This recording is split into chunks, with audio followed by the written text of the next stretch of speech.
India TV9 news Maharashtra.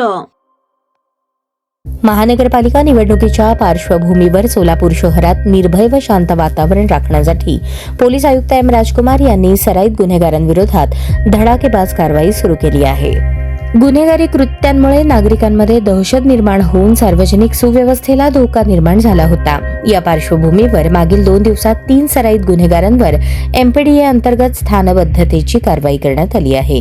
मिथुन धनसिंग राठोड हा सराईत हातभट्टीवाला असून गावठी दारूची वाहतूक, विक्री आणि अड्डे चालवून परिसरात अस्वच्छता, दुर्गंधी व जीवितास धोका निर्माण करत होता. त्याच्याविरुद्ध 27 गंभीर गुन्हे दाखल असून प्रतिबंधक कारवायांनंतरही त्याच्या वर्तनात सुधारणा झाली नाही. त्यामुळे त्यास 18 डिसेंबर रोजी MPDA अंतर्गत येरवडा कारागृहात स्थानबद्ध करण्यात आले आहे.